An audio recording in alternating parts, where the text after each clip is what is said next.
Hello students, good evening to all of you. So here I'm going to solve a problem that was asked in J 2011 exam. So here we have a wire that is in the infinite wire that is in the form of a semicircular ring of radius capital R, and I current is flowing in that infinite long wire. The magnitude of the magnetic induction along its axis is. So basically students हमारे पास जो diagram है वो कुछ इस तरह से रहेगा इसका. We have a semi infinite, we have a like a infinite wire that is in the form of semicircular ring. सो एक ऐसी बहुत इन्फिनाइटली लॉन्ग हमारे पास एक वायर है जिसमें से आई करंट जो है वो फ्लो कर रहा है. So this is written as semi circular ring there. So it means that जो हमारे पास करंट है वो अंदर एरिया में नहीं है, वो अलॉन्ग द सरफेस है on that wire there. The magnitude of the magnetic induction along its axis हमसे पूछा जा रहा है. Like this is the axis of that wire. So यहाँ पर हमसे मैग्नेटिक फील्ड का मैग्नीट्यूड पूछा जा रहा है जो इस सेमी सर्कुलर इन्फिनाइट वायर की वजह से हो रहा होगा. अगर इसी पिक्चर को हम इसका क्रॉस सेक्शन व्यू देखें तो वो कुछ इस तरह से हमें दिखेगा. ये कुछ ऐसी हमारे पास एक वायर है. अगर आप सामने से देखें तो ये आपको वायर कुछ ऐसी दिखेगी, but it is infinite. Means ये आगे की तरफ भी इन्फिनाइट है और पीछे की तरफ से भी वो इन्फिनाइट है, बहुत लॉन्ग वायर है. सो बट ये जो चीज़ यहाँ पर बनाई गई है ये बात आपको कुछ इस तरह से यहाँ पर दिख रही होगी. तो इसे हम कैसे सॉल्व करेंगे? सो लाइक ये हम एक उसी वायर को कंसिडर कर लेते हैं. ये वाला इसका जो सेमी सर्कुलर सा पोर्शन है इसे कंसीडर कर लेते हैं स्टूडेंट्स. अभी इस वायर पे जो है करंट जो है वो आपके फेस की तरफ आ रहा है. लाइक यहाँ पर मैं ऐसे साइन बना देता हूँ कि इस वायर में कुछ ऐसे करंट जो है वो आपके फेस की तरफ आ रहा है और आपको यहाँ पर इसकी एक्सिस पर मैग्नेटिक फील्ड का पता करना है. और जो करंट है आई यहाँ पर वो बेसिकली इस सरकमफ्रेंस में, like half of the circumference यानी कि पाई आर में जो है वो फ्लो कर रहा है. और ये करंट अभी आपके फेस की तरफ है. स्क्रीन पे जो आप देख रहे हैं ये बाहर की तरफ है, इसलिए मैंने यहाँ पर डॉट बनाया है. तो आपके फेस की तरफ कुछ करंट आई पूरे इस पाई आर पोर्शन में चल रहा है. सो स्टूडेंट्स हम क्या करेंगे, सबसे पहले यहाँ पर एक छोटा सा स्मॉल एलिमेंट कंसीडर करेंगे. हम एक कुछ इस तरह से समझेंगे कि ये जो लाइक वायर है जो कि इन्फिनिटी से कुछ ऐसे आ रहा है, इन्फिनाइट लॉन्ग वायर है. हम इस पोर्शन को कुछ ऐसे समझेंगे, it is basically made of large small wires. ये बहुत सारी वायर्स का एक गुच्छा है एक तरह से, ऐसे समझेंगे. ये बहुत सारी वायर्स हैं जो कि इन्फिनाइट हैं, जो सब मिल के इस एक सेमी सर्कुलर पोर्शन को बना रही हैं. आप इस तरह से इस पोर्शन को समझ सकते हो. It is basically composed of large number of infinite long wires जिनमें करंट बाहर की तरफ आ रहा है. ये छोटे छोटे वायर्स की वजह से ये पूरा पोर्शन बना है. और जिस पूरे पोर्शन में, इस पूरे पाई आर पोर्शन में जो करंट है वो पाई आर में आई है और वो आपके फेस की तरफ है.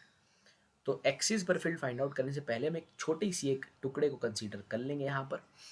और इस छोटे से टुकड़े में जो करंट है वो बाहर की तरफ आ रहा है. लेट सपोज यहाँ पर ये जो बहुत ही छोटा सा पोर्शन हमने यहाँ पर सेलेक्ट किया कुछ इस तरह से, और let suppose that angle is d theta और ये वाला एंगल हम थीटा सपोज कर लेते हैं. ऐसे ही दो सिमेट्रिकल एलिमेंट्स बेसिकली हम यहाँ पर कंसीडर कर रहे हैं. जैसे मैंने यहाँ पर कंसीडर किया वैसा ही एलिमेंट मैं यहाँ पर भी कंसीडर करता हूँ, इसके exactly symmetrical. And again that angle is theta and sorry D theta, this angle is d theta और ये वाला जो एंगल है वो थीटा है. तो स्टूडेंट्स इस पोर्शन का नाम मैं सी एलिमेंट रख लेता हूँ. इस पोर्शन को मैं डी पोर्शन मान लेता हूँ, डी एलिमेंट मान लेता हूँ, जो कि बेसिकली एक वायर है जिसमें करंट बाहर की तरफ आ रहा है, आपके फेस की तरफ आ रहा है. लेट सपोज ये जो है वो डी एल लेंथ का है और लेट सपोज ये भी जो है वो डी एल लेंथ का है. तो पहले हम यहाँ पर सी पोर्शन की बात करेंगे. तो ये जो सी पोर्शन है आप सिंपल राइट हैंड रूल का इस्तेमाल कर सकते हैं. इस सी पोर्शन पे जो करंट है वो बाहर की तरफ आपके फेस की तरफ आ रहा है. आप अपने थंब को स्क्रीन से बाहर की तरफ रखिए और हमें एक्सिस पर पता करना है. लेट सपोज इस पॉइंट का नाम मैं पी रख लेता हूँ और अपनी फिंगर्स को पॉइंट पी पे जब आप कर्ल करेंगे तो जो फील्ड है वो कुछ ऐसे आपको दिखाई देगी. सो इस छोटे से पोर्शन की वजह से let suppose magnetic field is D B there. अगर आप राइट हैंड रूल का इस्तेमाल करेंगे स्टूडेंट्स तो आसानी से देख पाएंगे इस सी पोर्शन पे, ये छोटा सा पोर्शन जो सी मैंने लेके रखा है डी एल लेंथ का, इस पोर्शन में करंट बाहर की तरफ आपके फेस की तरफ आ रहा है. और अगर आप हाथ को पॉइंट पे कर्ल करेंगे सो ये मैग्नेटिक फील्ड का डायरेक्शन बनेगा. This is theta, so this angle is also theta there because like ये पूरा जो एंगल यहाँ पर बनता है लाइक फील्ड और ये जो हमने लेंथ जोड़ के रखी है जहाँ डी थीटा बन रहा है, ये angle basically that was basically 90। सो ये 90 है तो थीटा है, so total was basically 90 plus theta. तो ये भी 90 है तो ऑब्वियसली ये वाला भी क्या रहेगा, थीटा रहेगा। जब सिंपल समझ सकते हैं कि this is also theta there. So इस पोर्शन की वजह से यहाँ ये मैग्नेटिक फील्ड है और इस मैग्नेटिक फील्ड के हम दो कंपोनेंट्स राइट कर देंगे, that is D B sine theta component and the other component like that this is D B cos theta. So इस एलिमेंट की वजह, इस छोटे से पोर्शन की वजह से जिसमें कि एक वायर होगी, बहुत छोटी सी वायर जिसमें करंट बाहर की तरफ आ रहा है, बिकॉज वी अज्यूम्ड कि ये जो आपको दिख रहा है ये पोर्शन में जो टोटल करंट है वो आई है, और ये बहुत सारी छोटी छोटी वायर्स हैं एक तरह से जिनमें करंट बाहर आ रहा है। तो इस छोटे से पोर्शन की वजह से यहाँ पर जो हमने फील्ड निकाला है that is D B. So D B के दो कंपोनेंट्स हैं, D B cos theta and D B sine theta. Similarly students आप ये वाला डी पोर्शन भी कंसीडर करोगे। इस डी पोर्शन की वजह से अब आप डी पे थोड़ा सा एनालाइज करोगे, करंट जो है वायर में बाहर की तरफ आ रहा है आपके फेस की तरफ, तो पॉइंट पी पे जो इस पोर्शन की वजह से फील्ड बनेगा वो कुछ ऐसे कुछ बन जाएगा, इस तरफ को बन जाएगा। और इसके भी दो कंपोनेंट्स होंगे, one is simply D B cos theta component and other one is D B sine theta component. आप सिंपल ज्योमेट्री की मदद से यहाँ पर एंगल्स पता कर सकते हैं कौन कौन सा एंगल थीटा है। So one component is D B cos theta, ये इसकी वजह से यहाँ जो फील्ड बनी है दैट इज डी बी, और इस डी बी के कंपोनेंट्स हैं डी बी कॉस और डी बी साइन। तो डी बी कॉस और डी बी साइन जो है वो आपस में कैंसिल आउट हो जाएंगे। तो पॉइंट पी पे इन दोनों एलिमेंट्स की वजह से जो फील्ड बन रहा है that is simply two D B cos theta. ये फील्ड हमारे पास यहाँ पर इन दोनों पॉइंट्स की वजह से, दोनों जो पोर्शन हमने लिए थे सी और डी, इनकी वजह से ये फील्ड बन रहा था two D B cos theta. तो हम बेसिकली अब हमें इंटीग्रेशन करना है और कुछ चीज़ें अपने थीटा की टर्म्स में लिखनी है and will get the answer. यहाँ आप देख रहे होंगे जो आई था, आई करंट था, वो इस पूरे सेमी सर्कुलर के सर्कमफ्रेंस में I was in that pi r length. So unit length के लिए हम लिख सकते हैं I upon pi r. Students let suppose हमने कहा कि ये सेमी सर्कुलर वायर बहुत सारी छोटी छोटी वायर से बना। लेट सपोज ये जो एक वायर हमने इस पोर्शन में कंसीडर किया है, मान लीजिए इसमें करंट है डी आई, और ये जो हमने यहाँ से यहाँ तक लेंथ लिया था ये हमने डी एल लिया था। सो यूनिट लेंथ के लिए हमने लिख दिया है I upon pi r. So d l के लिए आ जाएगा I upon pi are into d l. So d उस पोर्शन में से जो करंट है उसे हमने क्या सपोज किया है, D I. So d I का value in terms of length हम लिख सकते हैं I upon pi are into d l. इसे हम नोट कर लेंगे यहाँ पर। दूसरा हमने ये small angle d theta suppose किया है, like we know that theta equal to arc by radius there, so that angle is d theta and that portion that arc is of that d l and radius is. So यहाँ से हम D l के लिए answer लिख सकते हैं D L is equal to R D theta. तो D L का वैल्यू हमें मिल जाता है आर डी थीटा और डी आई का वैल्यू हमें कुछ इस तरह से मिल जाता है। और यहाँ पर जो इस जगह पर जो फील्ड है that is simply two D B cos theta. इन दोनों एलिमेंट्स की वजह से फील्ड बन रहा है that is simply two D B cos theta. So जो टोटल फील्ड है वो हम इंटीग्रेशन की मदद से निकाल देंगे। Total field like we have to integrate that two D B cos theta there students.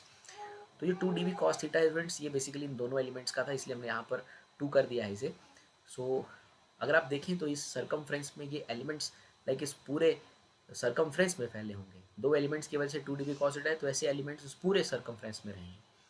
सो हमें इंटीग्रेशन करना होगा यहाँ पर, like this is total is 180, but हमने यहाँ 2 से मल्टीप्लाई कर दिया है, तो हम जो इंटीग्रेशन करेंगे वो करेंगे सिंपली 0 से लेकर के अपना पाई बाय 2 तक। इंटीग्रेशन करेंगे 0 से पाई बाय 2 तक। क्यों करेंगे, बिकॉज हम यहाँ पर इंटीग्रेशन तो जो थे वो माइनस पाई बाय 2 से लेकर के plus pi by 2 means 180 degree के रेंज में भी कर सकते थे, but we basically multiplied that with 2 D B cos theta. इन दोनों एलिमेंट्स का हमने ले चुके हैं, तो ऐसे जो एलिमेंट्स रहेंगे यहाँ पर वो बेसिकली 0 से 90 के बीच में रहेंगे। इस पॉइंट को आपने ध्यान से समझना है। We can integrate from minus pi by 2 to pi by 2 also, but हम यहाँ 2 से मल्टीप्लाई कर चुके हैं, दोनों एलिमेंट्स का फील्ड लिख चुके हैं, so we just integrate from 0 to pi by 2। तो ये एलिमेंट्स इस सर्कमफ्रेंस में कुछ इस तरह से फैले हुए हैं। So we will integrate and get our answer. So net field हम ऐसे फाइंड आउट कर लेंगे। So it is 2 D B and cos theta and we have to integrate from 0 to pi by 2. तो स्टूडेंट्स यहाँ पर सबसे पहले हम dB का वैल्यू फाइंड आउट करेंगे, like what is the value of dB there. तो ये dB जो था ये इस छोटे से एलिमेंट ने इस पॉइंट पर फील्ड प्रोड्यूस किया था. और हमने कहा था कि ये बेसिकली ये वायर है जो इन्फिनाइटली लॉन्ग है. This is infinite long. ये पूरा सर्कमफ्रेंस ऐसी बहुत सारी छोटी छोटी वायर से बना हुआ है जिनमें थोड़ा थोड़ा करंट है. तो इस वायर की वजह से it is it is a infinite long wire.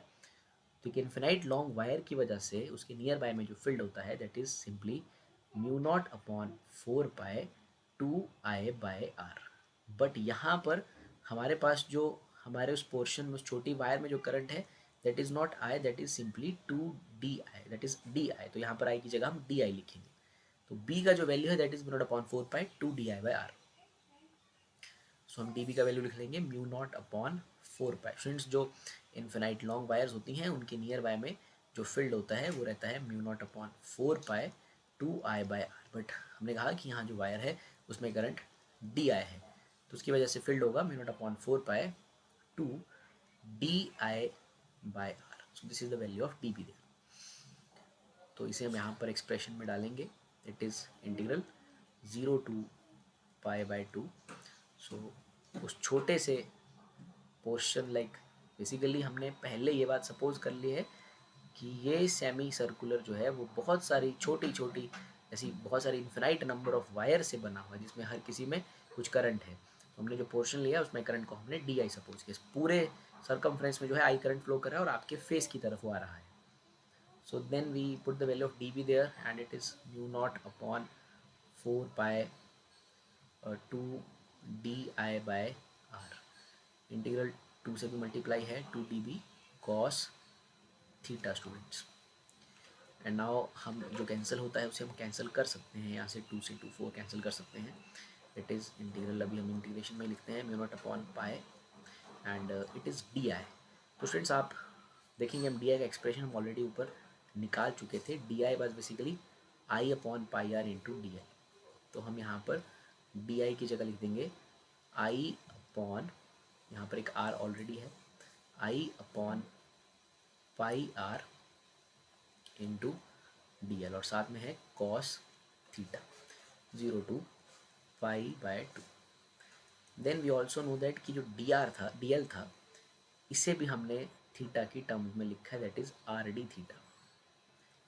So it is mu not pi are आई और डी एल को हम लिख देंगे आर डी थीटा एंड यहाँ है cos theta divided bye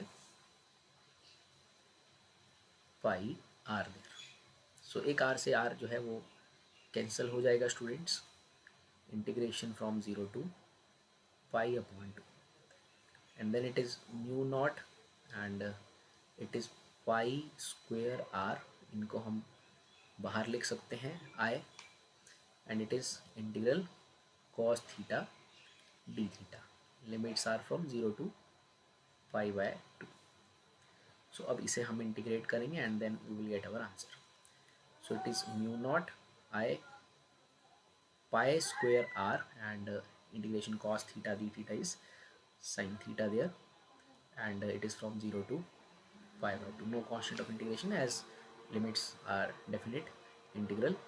So it is mu naught I pi square r. So we put the upper limit like sin pi/2 minus sin 0 there. So sin by pi/2 is 1. So we have our answer mu naught I upon pi square r. So this is the value of magnetic field along the axis. Like ये जो है dB जो है इसका value हमने find out कर लिया है एंटायर एलिमेंट्स की वजह से, एंटायर वायर की वजह से. सो ये जो है वो हमारे पास ऑप्शन है. It is mu not I pi square R. So D option is the correct answer for this question. So here the main point जो हमने जो कंसीडर किया वो ये है कि इस पूरे सर्कमफ्रेंस में जो है वो करंट है और आपके फेस की तरफ है. ये एक इन्फिनाइट वायर है, एक इन्फिनाइट वायर है. तो हमने उसका जो सेमी सर्कुलर जो पोर्शन है वो लिया था और इसमें आई करंट था, आपके फेस की तरफ को आई करंट था पाई आर लेंथ में. तो हमने कहा कि ये वायर बहुत सारे जो है वो छोटे छोटे वायर्स हैं एक तरह से, और हर वायर में करंट बाहर है, तो हमने कोई दो पोर्शन सेलेक्ट किए और इस तरह से कंपोनेंट्स सॉल्व किया और इंटीग्रेशन के बाद अपना नेट आंसर फाइंड आउट कर दिया। आई होप आपको ये प्रॉब्लम समझ आया होगा। With that, thank you very much.